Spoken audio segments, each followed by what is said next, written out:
conversation. Because it affects us all. It shapes our day. If you have an accident in the A5, or you miss a train because it's delayed, then it can ruin your day. Or on the other hand, if roads are empty and you're able to catch a train earlier because it was delayed, it can make your day. I'm willing to bet that it's the most recurring conversation you'll have when you enter a room, whether it's your home or an appointment. How was your trip? Or traffic was horrible? Or the bridge is open? So, not only this, but transportation also shapes the world around us. We pave empty spaces with concrete and make roads.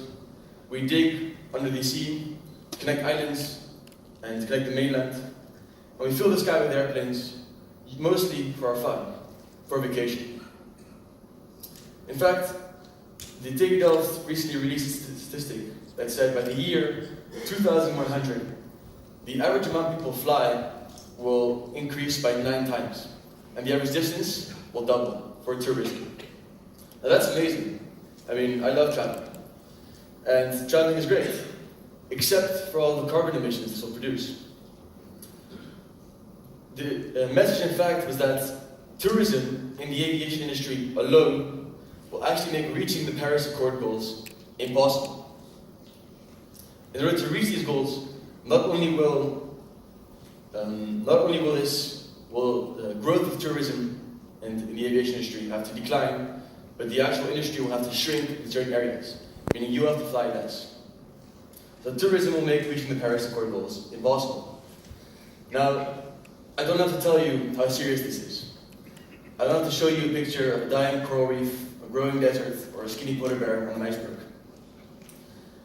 If we don't act now, and greenhouse gas levels stabilize at the levels they are today, then we are already committing the Earth to rise above temperatures, above 2 degrees above industrial levels. So we have to act now. So what do we see? Most of all, we see a need for change in the aviation industry, in the plane industry. Despite the fact that we are emptying cities of dirty diesel cars, we seem to be completely overlooking the tons of kerosene that is being burned right above cities. And a sustainable revolution is needed in this sector. Transportation, Hyperloop, a new transportation technology could be that revolution. Hyperloop travels in vacuum tubes and makes use of this vacuum or the lack of air resistance in order to travel extremely fast, 1,000 kilometers per hour. It's really a simple concept. We take away the current limiting factor of transportation, air resistance, and so you go faster and it costs you less energy. In fact, it costs you 3.5 times less energy than an airplane. But there's more to this than we first see at the surface. Because you're in a tube, you're actually removing yourself from external influences, such as air, storms, rain, or plants. You can't have a tree fall on your Hyperloop track. This means that you reduce the amount of varying factors you're designing for, and it means that your system becomes more flexible. That also means that you can build a system fit for purpose, specific to a region's needs. You can build long pods, you can build short pods, you can build simple, unpressurized pods for goods, or you can build complex, pressurized pods for passengers. But this flexibility at the same time also means that integration between concepts and parties is essential.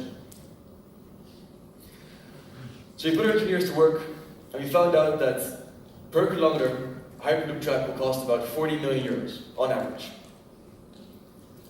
Now, making the assumption that Hyperloop will take about the same passengers as the aviation industry, so meaning that we'll take some passengers from trains and some from planes, we calculated that the ticket on Hyperloop will actually be about the same as that of an airplane. I mean, that's amazing, right? It means that we can travel the same speed, well actually, it'll be faster. It'll cost you the same, it'll be more convenient, and it won't be destroying the world. So now, let me show you a Hyperloop network.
So at Delft Hyperloop, we believe in a simple European network. A metro-like network with not many switches that connects European hubs. Few switches because that is more safe. Where tubes come above ground, aesthetics is extremely important to us, as you can see here. And we'll actually cover the tubes with solar panels, so they can create energy that can be used with Hyperloops inside. Where tubes go underground, because for example, around cities, tubes will be underground, as obviously today cities are jam-packed. Tubes will be used not only for Hyperloops, but will be multifunctional. They'll be also used to carry power as well as data cables, and also for storage of rainwater and sewage underneath. But having a tube underground also has many benefits, as you don't have to deal with the structural problems of being outside. And so we arrive at our Hyperloop station. Your typical Hyperloop station will look something like a mix between your typical metro station and your typical airport. Metro is the best word, I think, to describe the passenger flow, the fact that stations will be underground, and the fact that travel times between hubs will be short.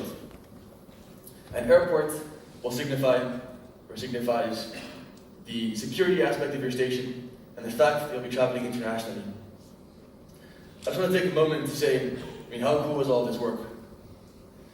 These are concepts that have actually been engineered specifically for Hyperloop, and that could actually work in the real world. This station has been engineered for the dynamic passenger flows and for pods to depart every 1 to 3 minutes.